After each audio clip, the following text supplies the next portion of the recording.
Crime Curious is a true crime podcast that takes an in-depth look into real cases through the lens of a trained investigator and former prosecutor turned judge. If you are sensitive to expletives, anatomical descriptions, and accurate descriptions of crime scenes, this podcast may not be suitable for you.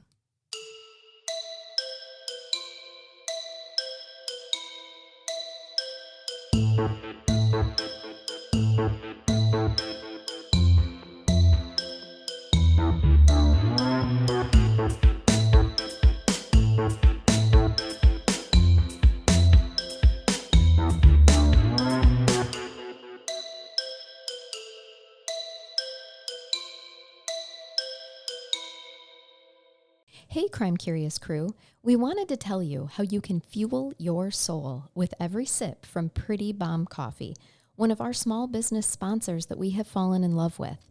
Welcome to a coffee experience born of service, heart, and bold Pacific Northwest flavor. This veteran-owned, woman-run, and faith-based small business comes with a mission: craft clean, delicious energy for life's everyday moments. After 22 years in the Air Force, one of the founders of Pretty Bomb Coffee brought his devotion home, where he supports his wife's dream to serve up more than just coffee. They serve purpose. The beans are roasted in small batches by a family-owned roaster in Washington State, blended exclusively for Pretty Bomb Coffee to deliver rich, bold flavor with smooth character in every brew. Every cup tells a story. They skip the artificial stuff, and they keep it real with plant-based, dye-free ingredients, whether it's a velvety espresso or vibrant, all-natural energy drinks. You'll taste the difference and feel it too. You can choose your grind: drip, espresso, French press, or whole bean. Available in 12-ounce and 16-ounce bags, shipped straight to your doorstep. Or you can stop by one of their 2 locations in Gaffney, South Carolina, where the coffee's hot and the welcome's even warmer. Because coffee should do more than wake you up, it should make you feel good. So visit prettybombcoffee.com for their online shop and physical locations, and use code BOMB10 for 10% off your first order. That's www.prettybombcoffee.com and use code BOMB10 for 10% off your first order. Welcome to Crime Curious. I'm Charnell. I'm Megan. And I'm still Brain Bath Jason. He sure is. Megan, you get to do the story today. I'm That's sorry. what that little jingle at the beginning was. I just hope you guys all know that I have Special requested specially that every time I present a story, which is not very often, I get jingles and magic and unicorns. So Oh, we've entered the ethereal realm here. It'll be beautiful. we have. So every time I go on a trip, one that's an enjoyable trip, let's put it that way, I usually try to come back with something interesting. And wouldn't you know that after my hiking in the Smokies, there's a lot of weird shit that happens there. I Oh. bet. National parks and I can't wait. There's a lot of bodies So- up there that aren't found. For sure. And so my husband and I had gone on maybe a 6-mile hike. And then he was like, you know what we should do? We should go up to Kauai. It's the old Klingman's Dome. It's like one of the higher points, and you can see it's beautiful. But I'm like, Jason, are you serious? It's only a mile round trip, but it is straight up. Oh, gosh. There's Okay. not curves up a mountain like your 6 miles when you're mountain climbing. It is straight up, and it's paved. Oh, And I don't like that. yeah. I have more traction when I'm dealing with a trail and rocks and Were you some wearing dirt. shoes? I was wearing my hiking shoes. Good. That's Why were you asking if I was wearing shoes? how are you not getting traction? It It is easier on the dirt than the pavement. Pavement's really rough. Why do you think runners have shitty knees, right? Like pavement's not great for you. You're not a runner. I'm a walker. Listen, I can tell the difference when I run on my paved street. Well, I don't rather run than on the any track. street, Right. but I Yeah. do prefer a trail to pavement. Yeah. Anyway, we make it up there. It was like the last thing I needed after a 6-mile hike was another mile hike straight uphill and then straight downhill, which is actually worse on your old knees, by the way, is going straight downhill like that. Because then you have a stopper. Like you're trying just not to fall. At one point in time, I think I said to him, I can't do this anymore. I'm just going to move the walking sticks, roll down and see what the fuck happens. And some lady walking up just started laughing and just kept on walking. I bitched the whole way down, okay? Not on the way up. Bitched the whole way down. Happy anniversary to your Husband Right? Jason. Well, I'm sure it sounds lovely. It sounds like a great trip. At the bottom of the hill, and I saved it for last, there's a little visitor center there. And when we went in, of course, there's all the tchotchkes that you can get, but I headed right to the book section, as one will. And they had all kinds of mysteries. And this source, my prime source for this, is Into the Mist, Tales of Death and Disaster by David Brill, Volume 1. And it is from also the FBI publications, by the way, of 10 Most Wanted at one point. And then there's also an NBCWashington.com post called The Decades-Long Hunt for William Bradford Bishop. And let's shake our Griegy before I start. Yeah, we almost forgot. Shake, All right. rattle, roll. So, the Smoky Mountains along the Tennessee and North Carolina borders are known for beauty and mystery. Part of that is because of that smoke, the haze, if you've ever been. Oh, yeah. So they're called smoky because of that bluish gray haze. It's actually a mist that blankets the mountains, peaks, and valleys. The haze is actually created, fun fact, I'm going to Cliff Clavin you, VOCs, volatile organic compounds. They're released by vegetation in the area. So the compounds, along with humidity and sunlight, scatter blue light, giving the mountains their signature smoky appearance. It's not actually smoke. This is groundbreaking news to me. You didn't know that? I never heard that before. Good. I didn't know why they call them the Smoky Fun Mountains. fact. Yeah, But that happens in other I areas figured it of was the world, because of too. Smokey the Bear. and who do you think named it? Smokey the Bear? No, he did not. He's not real. Indians? Yes. So the Cherokee Sorry, people, indigenous. indigenous people, the Cherokee people, and even into North Carolina on the south side of the Smokies, there's a town called Cherokee. The Cherokee people who originally inhabited the region also recognized this phenomenon, and they called it Shakanaj, meaning land of the blue smoke. So strange happenings, deaths, and disappearances have elicited books, novels, and news reports and have provided some interesting statistics. There are 5 unsolved missing person cases still to date from their disappearances into the vast wilderness in the Smokies. Plenty more in other national parks, but 5 specifically. But the story that I have for you today isn't the disappearance of victims. It's the disappearance of a suspected mass murderer. A murderer. Which is also true, who we know for sure was last seen and could positively have been identified in those mountains. Interesting. And the mystery remains because this is an unsolved case. Oh, it is your turn to not bring me to completion. You know it, girl. Every once in a while, paybacks are hell, right? That's right.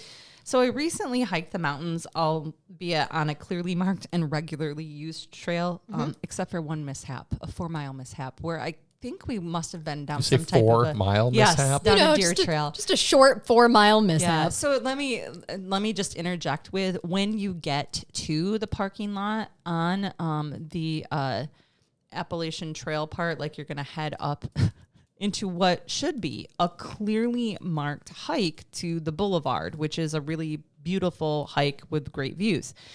And it said at the east end of the parking lot. Okay. We're at the, I keep wanting to say the Continental Divide, but that's not the word. It'll come to me in a minute. And so I did the thing that you should never ask. And I said, hey, honey, which way is east? Oh, boy. And he goes, oh, it's right here.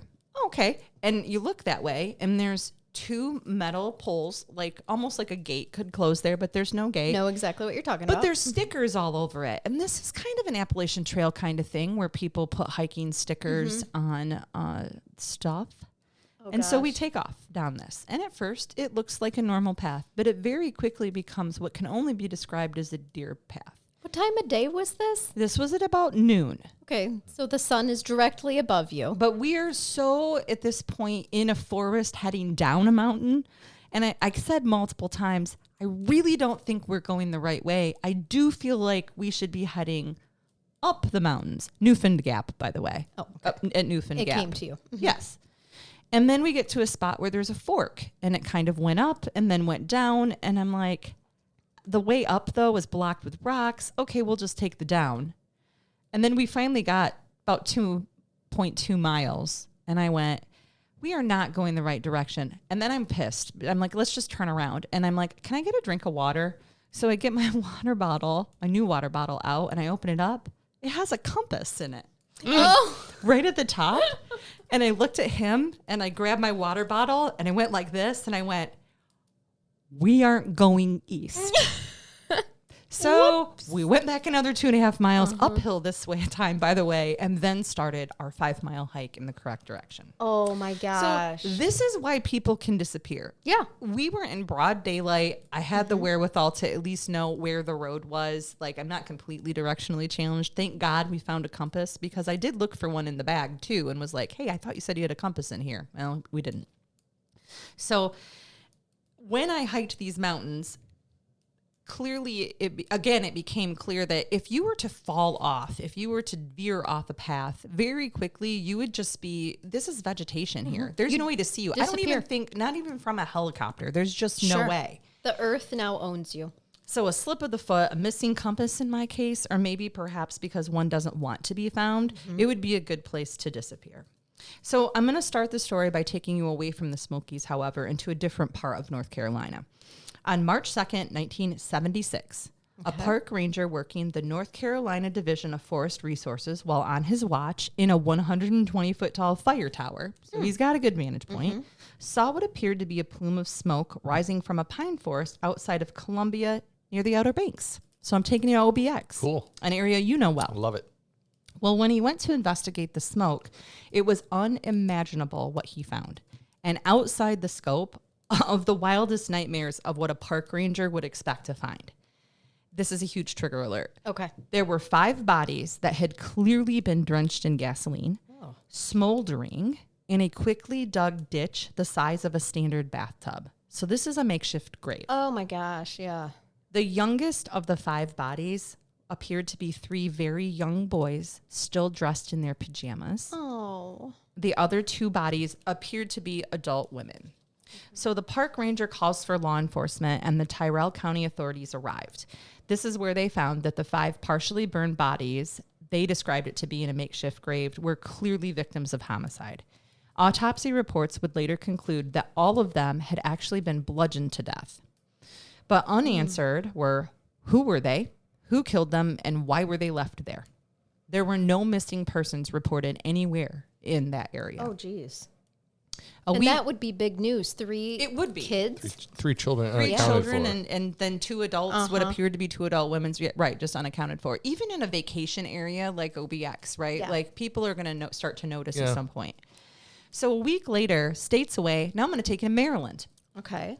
A resident of a neighbor in Bethesda, so this is just outside of D.C., where homes, even in 1976, skyrocketed toward $1 million in worth. So this is In a the 70s? nice, this is a Dang. nice neighborhood. The neighbor called local Bethesda authorities because he was concerned about his next door neighbors. The man that lived there with his family was a successful U.S. State Department employee. He noticed that the family, that had 3 young boys, had been very quiet. He saw no signs anyone was home, and in fact, unretrieved newspapers were piling up in the driveway, which was unlike his neighbors who would typically stop mail service or ask him or another trusted neighbor to pick it up. That's the type of community they had. Sure.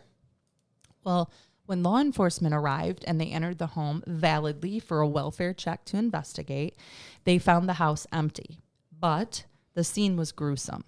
So my understanding is, because I wanted to verify, they did go back at this point in time, I believe, for a search warrant, because what they saw in plain view based off of an appropriate welfare check response was clearly signs of a violent struggle, and there were spots of coagulated blood in multiple rooms.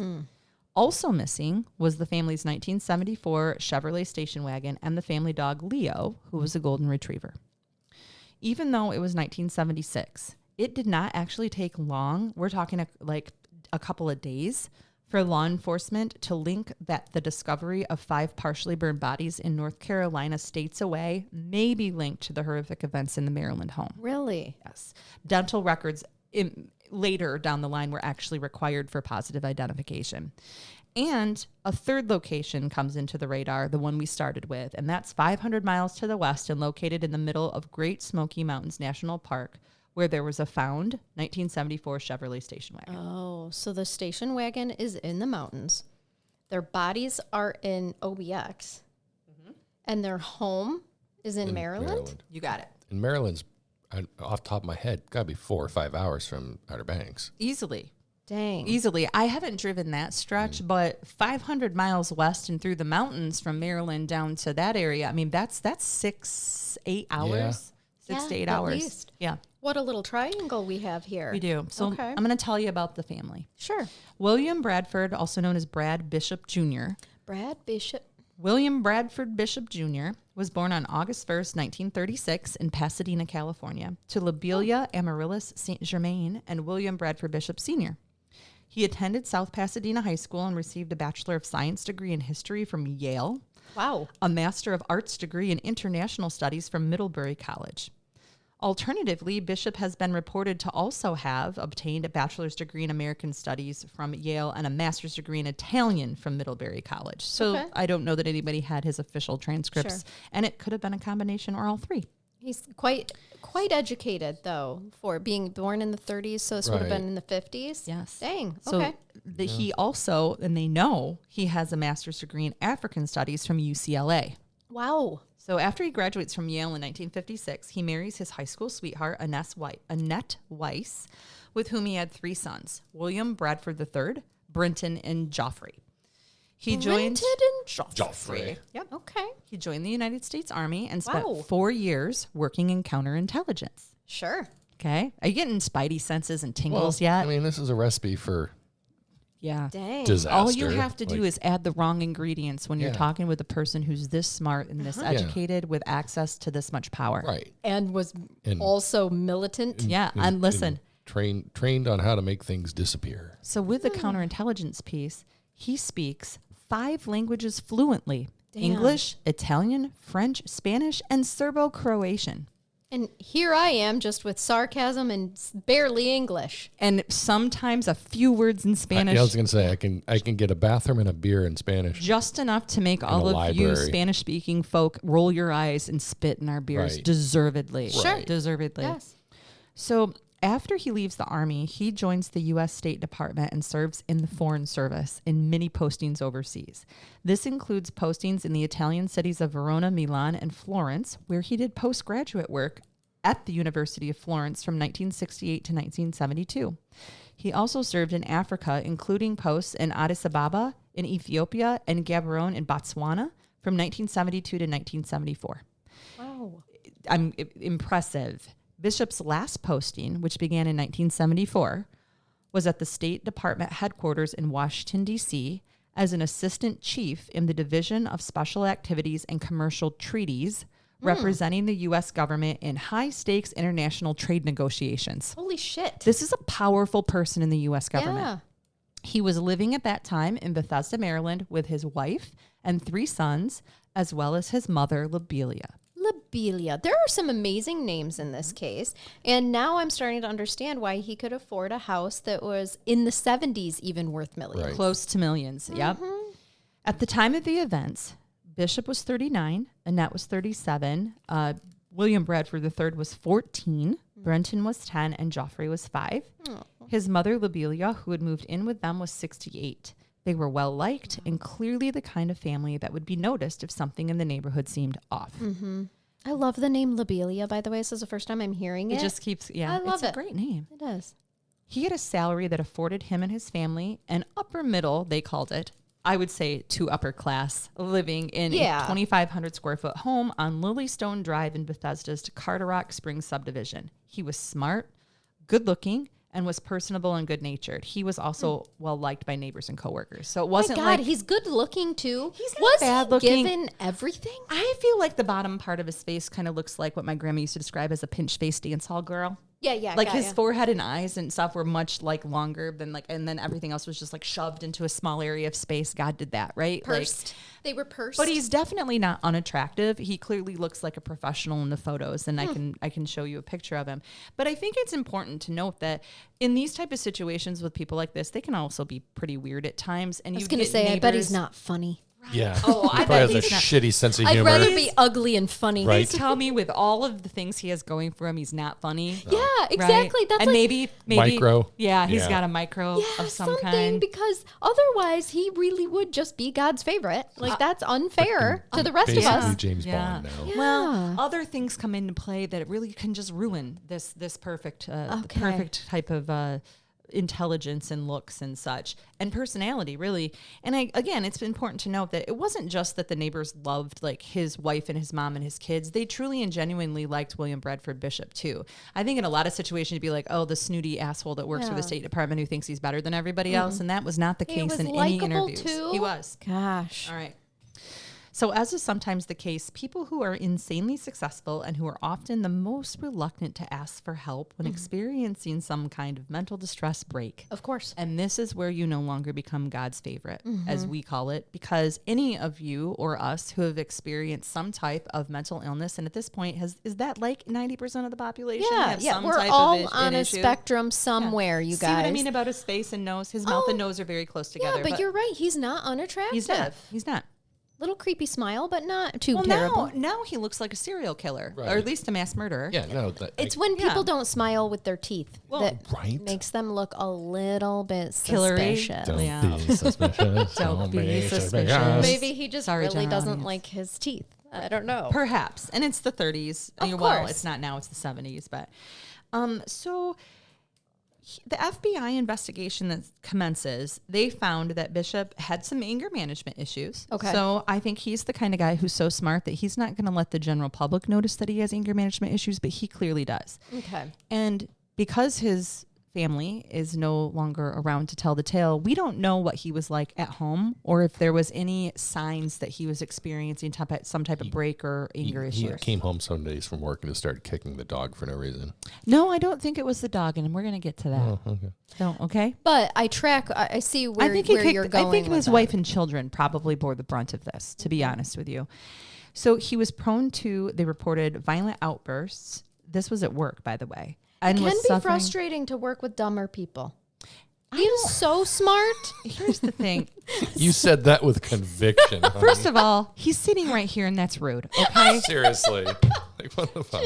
And also, technically, we all work together. It's So, true. That's true. I think we were just Sorry. insulted in some I feel way. like she was really, Present company She excluded, puffed right? up her chest when she said it too. No, present company and my team excluded because I have an amazing team. But I get the impression, first of all, I don't think many people that work for the State Department that if he's working with other people with his credentials are probably considered dumb. You might be dealing with people who maybe have some issues with social interaction, and I think maybe William was one of them because again, his violent outbursts they weren't necessarily directed at like a person in general. He would just have these violent outbursts, and I think he's one of these people who gets angry with like himself. sure. He also was suffering from, and this is no joke, chronic insomnia. And Fuck. Yeah. yeah, Well. not sleeping. That'll add to A little it. cranky too. It will make you crazy. It I will. mean, it's the You will hallucinate. I Yes. mean, it is horrible. Yes, you I guys. told you guys what happened when I took my ashwagandha gummy with my 2 melatonin. Faces melted off in my dreams. Right. It was bad. Right. It was bad. Gotta hit that. Ooh, give me some of the melted faces. Don't do it. So Bishop actually was under psychiatric care and Sure. apparently had been prescribed a drug commonly prescribed in the 70s called Serax at shit. a very heavy dose. It was probably made of fucking antifreeze. Well, Serax pre-existed modern mood stabilizers and antipsychotics and was an often habit-forming tranquilizer used to treat anxiety and depression and also alcoholism and a combination of the symptoms. Sure. It's not 'Cause a that's- miracle drug. It's not. To me, this is a psychiatrist went, you know what? I'm just gonna give you this. I'm just going to give you this and see what happens. This is a catch-all. Let's just turn you into a zombie and or serial killer. Yes. We'll see which Well, one. It's either going to chill Yeah. your It's ass like, out take or this. it's really Yeah, going to be bad. Exactly. Take this. You might feel better. Or Right. let's see. Or it's going to exacerbate all of your symptoms. The doctor's like, I'm really kind of curious myself. Right. And I wasn't wrong. Its base probably is antifreeze. I'm sure that there is a large percentage of maybe the medical community who is going to attribute this break in terms of what happens to the medication or improper use of the medications. Of course. But technically, his motives have never been fully explained. Okay. A 1977 article in the Washington Post reported that, quote, there was no evidence of infidelity or financial or job problems.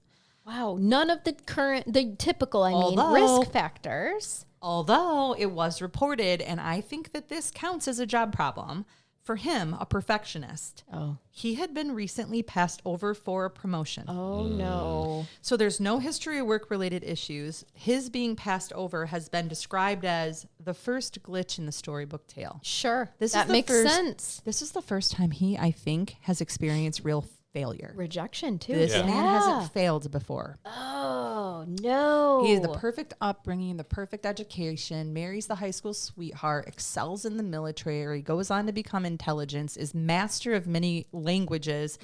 Beautiful children. Everybody in the community loves, This guy respects, probably and had adores like you. an IQ of 180. Yeah. $1 million home. I would love to know what his IQ Right. was, but I don't know that they commonly did IQ tests Probably then, and not. we've never found him. Right. Yeah. It has been reported that Bishop's career had caused some family tension. So according to Harrell, this is the writer of the Post article, Bishop was frequently criticized by both his wife Annette and his mother Lobelia over his lack of upward career advancement. No shit. I think that they were thinking that he should be moving farther ahead in the State Department ranks. And perhaps he was, satisfied with where he was. He applies for this job for advancement and then he doesn't get it. And maybe he knew, and this is complete speculation, that his wife was going to be disappointed in him. He Yeah. couldn't keep the perfect persona up. I wonder if she felt like he wasn't fulfilling his full potential. Well, part of it was that he was unhappy at what was now his desk job. And he was actually interested in another foreign posting because he spent time around the world as a foreign ambassador, again, doing all kinds of counterintelligence work. But Annette at this point in time is reluctant. She doesn't want to travel anymore. They're settled down. They have a family. have She the wants him kids. to enjoy his damn desk job and move up and advance in the department. Like, let's just be still for Which a bit. is not always an easy thing because people retire out of those positions. Like you It have is. to wait for someone to die or retire or get Pretty much. promoted themselves. Well, it's not easy. And I think perhaps to compound it, and these are the only things that I could find that really pointed to some type of tension in the family after the loss of promotion, which she clearly wanted him to have. Him wanting to work someplace else, but she's like not letting him or not wanting him to. She actually began to study art at the University of Maryland at this point in time, despite his very adamant statements and desire that she remain a stay-at-home mother. oh, no kidding. So okay. her kids are getting older. What did I say? They're like They're 5, 14, 10, and 12. 14. Yeah. And she's like, okay, I'm going to do my thing. And I'm assuming get perhaps a master's degree in art. And he's like, no. Most sources agree that the Bishops were experiencing some financial issues despite the statement to the contrary, but there's really disagreement as to their severity. The Post reported in 1986 that the issues were actually mild and quote unquote familiar to most upwardly mobile families. They're really, Isn't that all relative too? yeah, I think they're in terms of looking at it from the outside, they clearly weren't having financial issues, but to them, maybe wanting to do additional things in their lives, they're not making as much money as they think that they should be bringing in at this point. Or perhaps as the Joneses next door. Like that's Keeping what I up with mean the by Joneses. it's all relative, right? Like So the FBI criminal investigator named John E. Douglas described them as, and this is a quote, nothing terribly unusual for people in their 30s living in that kind of neighborhood. yeah. It's the keeping up with the Joneses. You hit Yeah. the nail on the head. In 2013, Bethesda Magazine reported that the IRS had been auditing the family's taxes due to financial troubles. The existence of an audit has never been confirmed by the IRS or the FBI. So those statements that were made, I don't think that there was any backing to them. And if they were, they're not discoverable or foiable at this point. And remember, we can't get a lot of information still to this day because this is an open investigation. Yeah. Yeah. And also I guess that particular piece sounds to me like speculation that then just grew into actual rumor that made it into a newspaper somewhere. Oh, for sure. Absolutely. And which happens all the time. Yeah. On March 1st, 1976, after learning that he would not receive the promotion he had sought, Bishop told his secretary that he was feeling unwell, and he left his office in Foggy Bottom. This is a metro station near D.C. Foggy Bottom. Yep, I lived near there at one point. Interesting. His last... No, you cannot fart and call yourself Foggy Bottom, Jason. Too late. Great. His last confirmed sighting, in that area at least, at post-work, was outside the State Department by colleague Roy Harrell Jr., who noted that Bishop was agitated. Police believed he drove to his bank, where he withdrew several $100s. That's it. Several $100s. Okay. Then, And this is March 1st, and their bodies were found beginning of March as well, yes, if I remember right. Like March 2nd, the next day. Okay, yeah, I thought so. All right. Damn. So the day before the bodies are found, he withdraws a few $100. He goes to Montgomery Mall where he buys a ball-peen hammer and a gas can. Oh, no. Christ. No. We know next he fills the gas can of his tank of the 74 Chevy station wagon at an adjacent gas station. So they've been able to track some of those movements. I mean, he's not even trying to spread them out. And then from there, he's not trying at all to hide any of this, Charnell. No. He drives to a hardware store where they know that he purchased a shovel and a pitchfork. Wow. Why a pitchfork? What do you need a pitchfork for?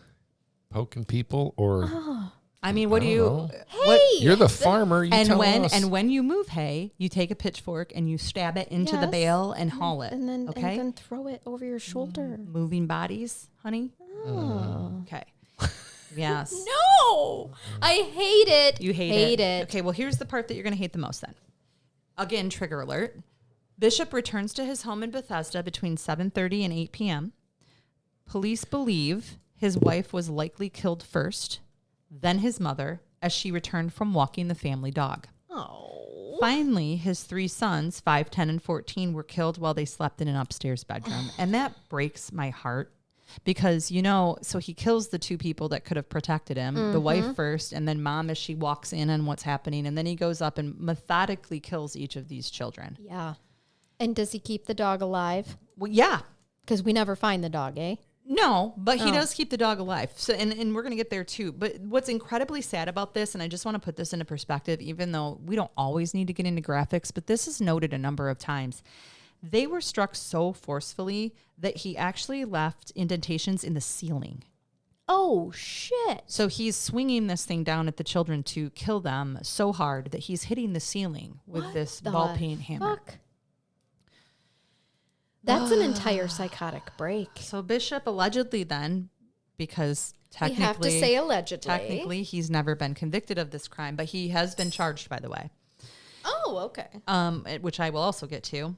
He allegedly at this point drives the bodies 275 miles in the station wagon to a densely wooded swamp about 5 miles south of Columbia, North Carolina. 275 miles. Just in the where family you're station just wagon. with your car and your entire family, you guys. Yes. How do you not have any remorse Just or cruising along in the family 275. truckster for 5 hours with 5 bodies in there that Wow. you just bludgeoned to death. Yeah.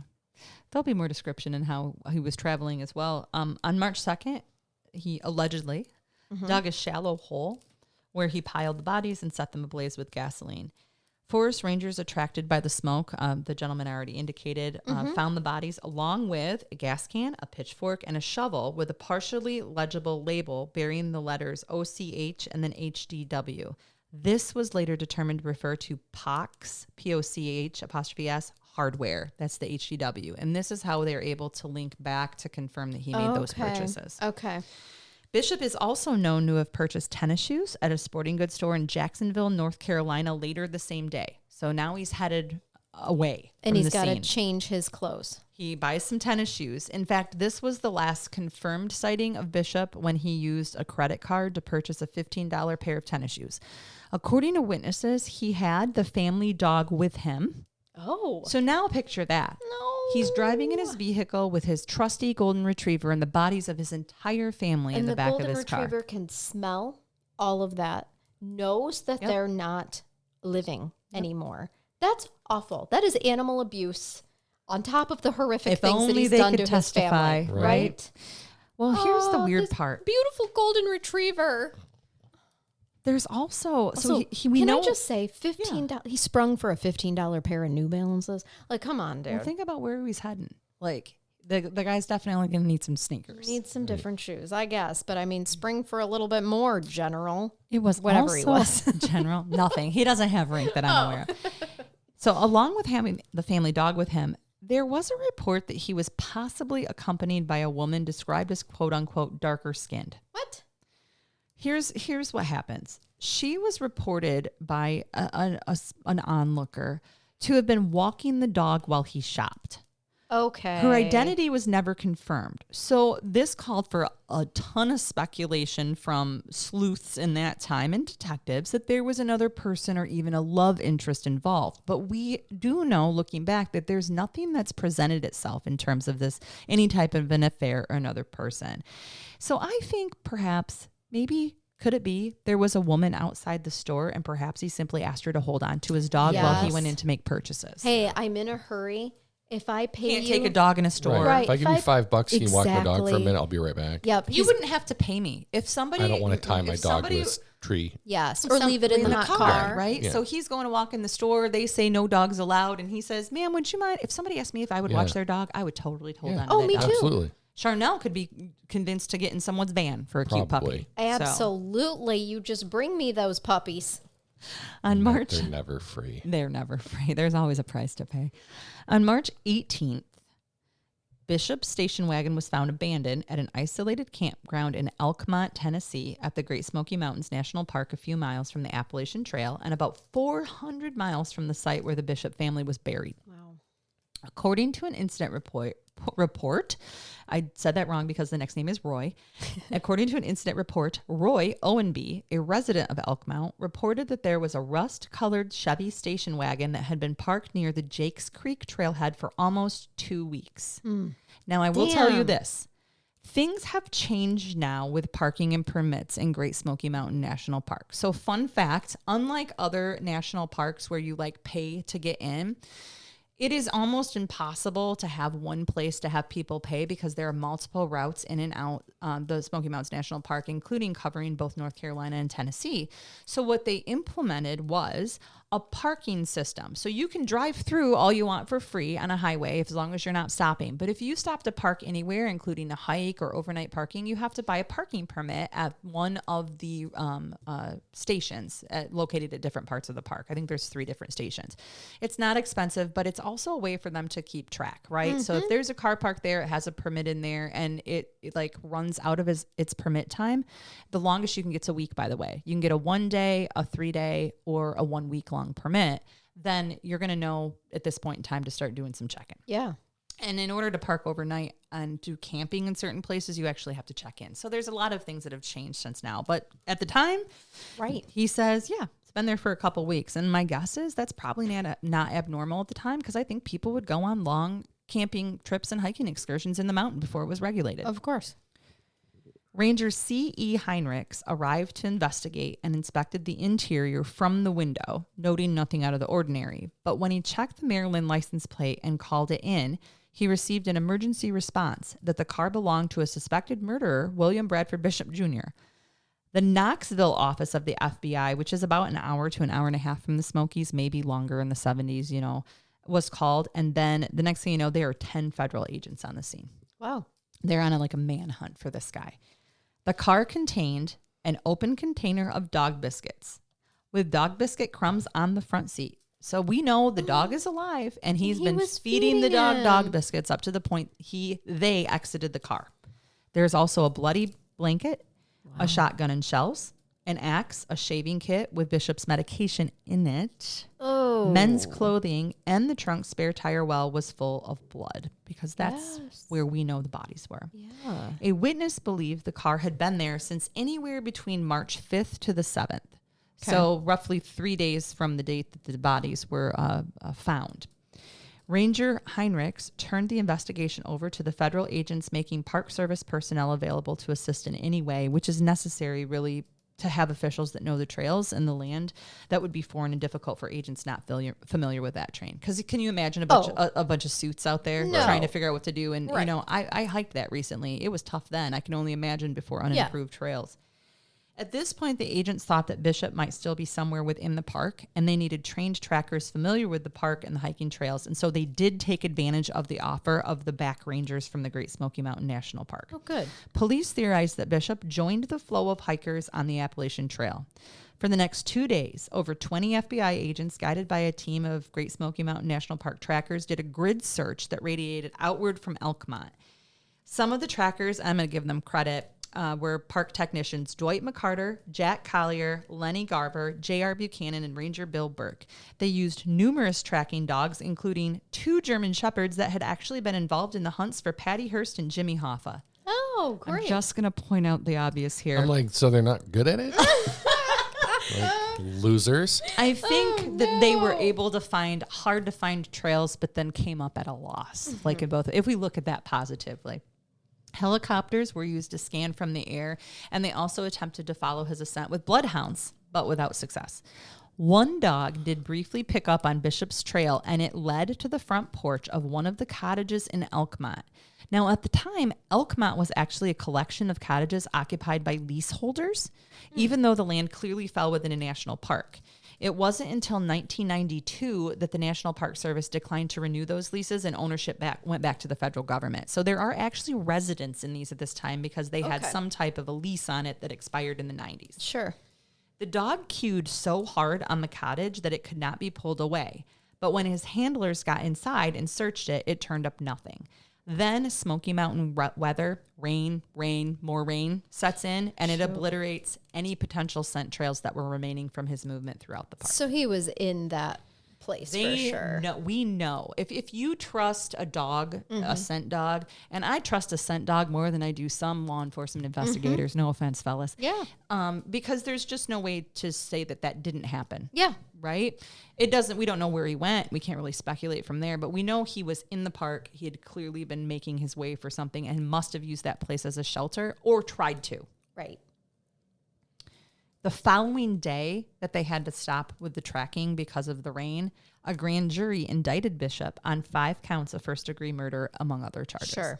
That makes sense. On March 20th, out of an abundance of precaution, the park closed the backcountry, so all the hiking. And they interviewed every single hiker that began to emerge from the woods. So can you imagine you're off on a week-long hiking trip, and then you come out of the woods, and you are surrounded by FBI agents at the end of the trail, and they are asking you some questions and going through all your shit. And mostly they're wondering, have you seen William Bradford Bishop? And a golden retriever. So, right? And that's the part that's going to bother all of us, because there's never really a mention about the golden retriever after we know that there were dog biscuits. Like, did he just let the animal loose? Right. Did he keep him with him? I don't know that he had a leash. Maybe he just goes off to get away and the dog wanders. I have no idea. Oh my gosh. But I will tell you that there's nothing about the dog again. There were some promising leads from the hikers coming out of the backcountry and other park visitors who reported Bishop's sightings. There was a report that a man matching his description was seen walking along the road toward Gatlinburg.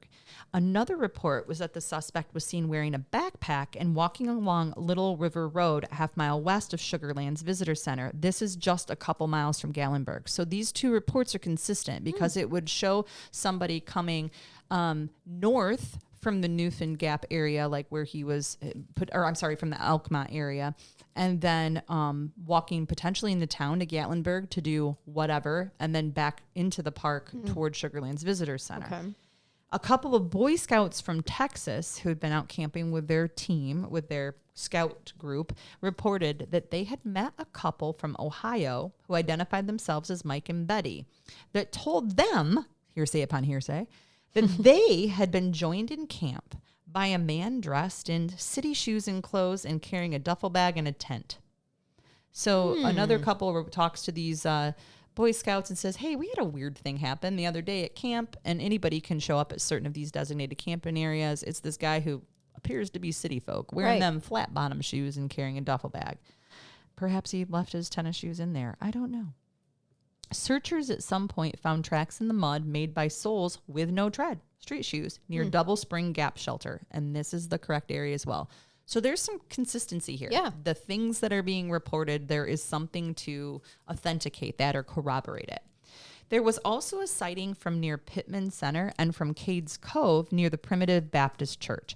So Cades Cove is a beautiful driving area in the Smokies. It is past Sugarland. So say you in a straight line, you have Gatlinburg to your right, and then you have Sugarland's Visitor Center in the middle, and then a real long left over to Cades Cove, which actually dead ends. Well, once you get back into Cades Cove, it's named that because of the family that kind of settled there. And there are all kinds of buildings and cabins that have been abandoned, but the park has done a good job at keeping them preserved. And the Primitive Baptist Church is one of the most profound buildings. Like, you can't miss it. It's beautiful. So they reported that the man seen in the cove near the Primitive Baptist Church was reported to be, quote unquote, acting strangely and was wearing a dirty flannel shirt and blue jeans with dyed black hair. Oh. I think he went into Gatlinburg to get hair dye, guys. Yeah. Yeah, he went to go change his appearance. Then farther away on the North Carolina side, so heading kind of back the way that he came from, there was a description of a man fitting Bishop's description driving a small foreign car, and that person entered the Koala Grocery in Cherokee. But there's never any report about like a stolen car that comes up during this time either. Unless he paid for it. Well, he only had a couple $100 on him, right? but I think it's... Well, they're watching his bank. Like, they know that money's not being withdrawn. I'm guessing he had more money stashed. Like, that's a good point. Kind of, you know. Or what about jewelry? Some cloak and dagger shit where he probably had different locations where he's like, I'm going to stash some money here. I'm going to stash some money here. He worked for the State Department in multiple countries, in multiple places. This is a man that can disappear. Yeah, exactly. Like, he could, and he probably had. I mean, I don't know, his mental state we don't think was very good. Well, let's talk Are about... we sure he didn't have He may have different... planned ahead. Well, let's talk about his mental state. Different what? IDs? Yeah, he may have had 100% different. For sure. Are you getting like the Saint with Val Kilmer kind of things? Like he's just a different face and an ID. Right. Yeah. And he does have a fairly plain face. Oh, yeah. I mean, he's recognizable though, but he is an everyman in terms of his looks. So there was a sighting also of a man purportedly looking like Bishop that tried to swap a loaded .38 caliber Colt pistol for a .357 Magnum. A way more powerful gun. Yeah. At a gun shop in the town of Spindale, North Carolina. He identified himself to the shop owner as a U.S. State Department employee and showed him or flashed some type of an official ID card. Oh, shit. He did not, however, get to trade his .38 Colt for the .357 Magnum. I bet not. Okay. Not one of these leads led to the fugitive's capture, and just after 5 p.m. on Saturday, March 20th, park officials called off the search and reopened the backcountry. At this point, based off of them following those leads, assuming that every single one of these was him, they did not believe he was in the park any longer, or at least that he was alive in the park any longer. Some thought, and rumors continued, that Bishop perhaps was trying to trade in the handgun for a suicide attempt with a more successful weapon to do that, and that even if he was unable to obtain the more powerful handgun, perhaps he unalived himself when he wandered back into the backcountry. And again, I just wrote dog ? Like, it still bothers me and pisses me off that nobody saw the dog. Yeah, we have no idea what happened. A dog's not going to fare well in that wilderness. A bear is going to eat a dog. Yeah. Bears don't necessarily eat that many people, by the way. But hopefully he dogs. gave it to somebody else and the police just never obtained that information, never know interviewed it was in that the person. parking If he was Charnell. planning on unaliving himself, as you say, maybe he just, like you said, let the dog go. Like, you don't want to come with me, buddy. Sorry. How do you think this man unalived himself, Jason? No. No, I Not don't at either. all. I don't either. I do not think so. What we do know is that he had clearly at this point run out of his prescription tranquilizers. He Yeah. left his meds behind, and there's no reports that he's robbing any pharmacies or anything. He would definitely be experiencing withdrawal symptoms, heightened anxiety and depression, and maybe some shame and guilt over murdering his entire family, if he was even able Capable to of that? I'm wrap not his sure head when around you it. bludgeon your mother, wife, and children to death that you're capable. Those of are all the people that are emotions. supposed to be the most Right, important like, to you. Yeah. You had a complete And- psychiatric snap. Well, and here's the thing, guys. Like, but I mean, if he had committed suicide in the park, covering 500,000 acres, no one has still yet to this day discovered his body. And I'm not saying that's not possible. I think that, the most terrifying thing ever would be to go hiking and to wander off the trail briefly to pee or do whatever you got to do and to run across a body. Yeah. I mean, wilder things and weirder things have happened. Yeah. So, and I think at this point in time, I'm just going to go ahead and we'll hold on to the next part for part 2. Oh my gosh, Megan. You didn't warn us. We are taking I'm it looking back. at your stack of papers. I'm like, we're going to be here all night. Oh, my gosh. But in my defense, will you please post it as part 1 so that listeners don't say you broke my heart when you got to the end? Because and I understand, because as a former listener, I'm still a listener, but a former general audience member who didn't have Patreon for a while, I literally would wait on a 2-parter for the 2 weeks so I could listen to them all together. So. Yes. But yeah, I'm going to leave you with that because I have some more interesting stuff to report. Or you could just join Patreon so you can get both parts all at once. There is that option. Do you have a brain bath for me? I do. I have a brain bath for you. It's a review. It's a funny review. Okay? This is by Larry. It's just posted a review for a hotel. Okay? And it says, this 5-star review isn't for the hotel itself. It's for Marco, the night front desk guy who deserves a raise. I knew my wife had been sneaking off to have an affair here with our neighbor for weeks. Oh. I asked Marco if I could send up some room service as a surprise, and he kindly informed me that they don't offer room service, but for my situation, he would make it happen. Nice. I ordered a massive stack of pancakes from the Denny's next door, and Marco personally delivered them with a note that read, "From your husband, enjoy." Marco, you are my hero. La Quinta, give this man a raise. Nice. Oh, have you stayed at a La Quinta? Oh, yeah, they're not bad. They're not nice bad. And they're nice. clean. Yeah. I wasn't going to stay at one because I wasn't sure what the hell it was one time coming home from Disney. And it was it was Florida. It wasn't Disney, but it was Florida. And it was one of those times where I had like a million children with me plus some of their spares. Mm-hmm. And I'm like, I'm going to have to get like 2-3 hotel rooms. Dude, La Quinta has this family suite thing. That family suite was cheaper. It was like $190 for the whole night. Wow. It had 2 queens with a bedroom and then a little private door with a king bed over in it. And like and a cot I had at that point in time too. We all piled in one room and we're one great big happy family. I stayed there on a golf trip just last year. It was me and my buddy, and it was like $80 to share La Quinta, 2 beds. you should sponsor us. I mean, I was worried when he was like, I booked a La Quinta. I'm like, I'm checking under the mattress. Also, I always check for that. I know, me too. Yeah. But no, it was very nice. Very nice. Shout out to La Quinta. And what was his name? Well, Marco. I mean, Marco's a man who's been scorned by a woman before and was like, let's get this bitch. Let's do this. Bro code. Exactly. It was bro code. I like that. I like women sticking together and men in a healthy way like that, sticking together too. Listen, women can be toxic too. And everybody can whether be. You're male or female, you shouldn't be cheating on your partner. Yes. Okay, so that I just wanted to give a shout out to Marco because he does deserve all the pancakes and the raises. All the pancakes. Yes. And thank you for this riveting case. I'm excited for part 2. Tune in for part 2. Yeah, we hope that you do keep it curious enough to tune into part 2. And keep listening. Till next time. Bye-bye. Bye-bye.